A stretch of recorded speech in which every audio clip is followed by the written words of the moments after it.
देखिए, भारतवर्ष का जो इतिहास है उसमें संभल सबसे अधिक प्रामाणिक प्राचीन स्थान माना जाता है। पौराणिक दृष्टि से ये माना जाता है कि राजा ययाति ने संभल नगर बसाया था, जिसे संबलपुर का नाम लोक जीवन में दिया गया और यही अपभ्रंश होकर संभल के नाम से जाना गया।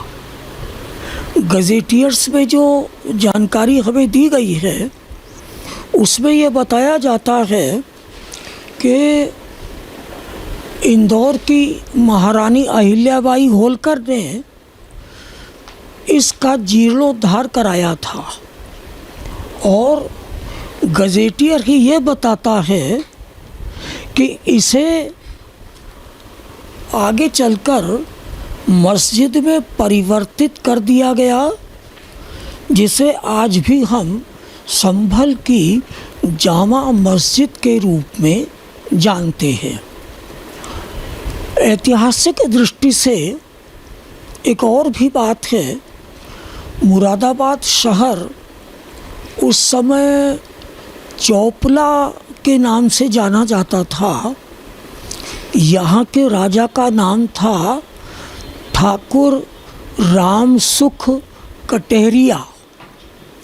कटेहरिया से ही कटघर, कटिहार और कटेहर ये तीनों शब्द विकसित हुए हैं। जो कटघर है, कटघर में आज भी पुराने ठाकुरों के वंशज रहते हैं। उनका ये मानना है कि संभल मुरादाबाद की राजधानी होता था।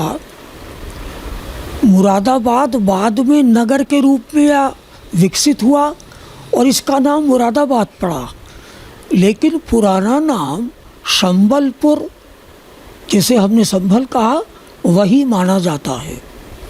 संभल का हरिहर मंदिर, जिसे मस्जिद में परिवर्तित किया गया, पिछले वर्षों में इसकी बहुत चर्चा रही है और कुछ इतिहासकारों ने ये कहा कि मंदिर के अंदर के हिस्से में जो हिंदू धार्मिक चित्र हैं, जैसे शंख का चित्र है, कमल का चित्र है और अंदर एक तालाब है, तो ये तीनों चीज़ें किसी समय में मंदिर का हिस्सा रही होंगी, ऐसा माना जा सकता है।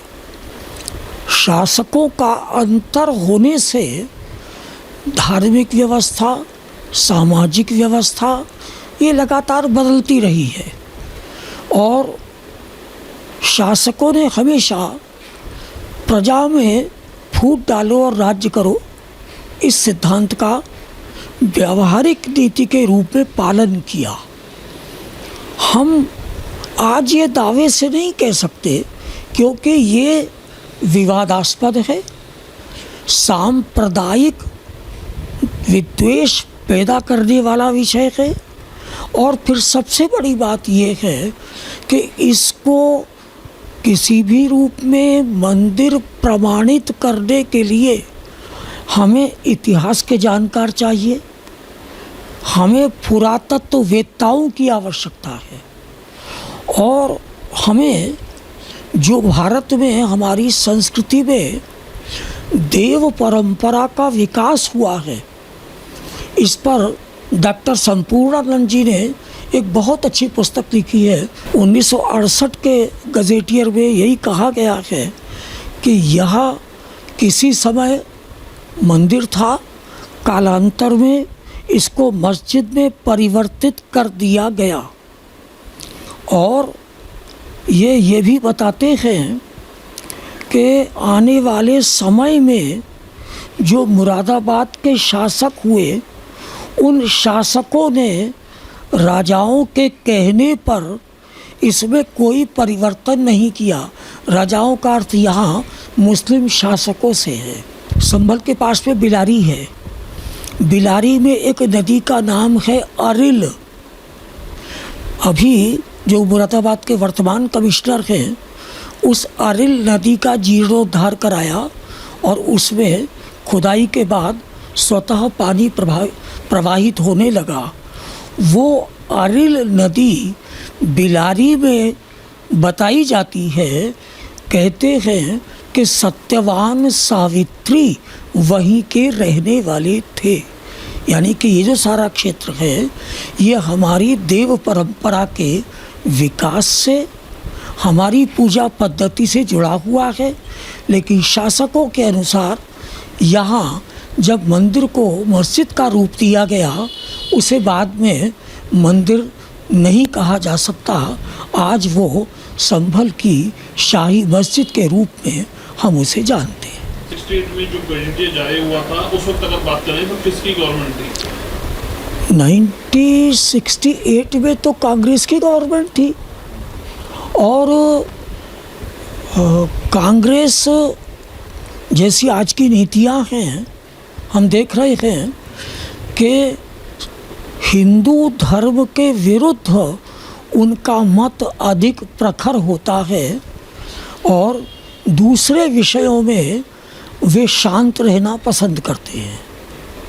जो हमारी वर्तमान केंद्रीय और प्रांतीय सत्तारूढ़ सरकारें हैं, अब ये सरकारों पर जाता है कि वे ऐसे स्थलों के बारे में अपनी क्या नीति घोषित करते हैं और किस प्रकार से उन्हें हमारे सामने प्रस्तुत करते हैं।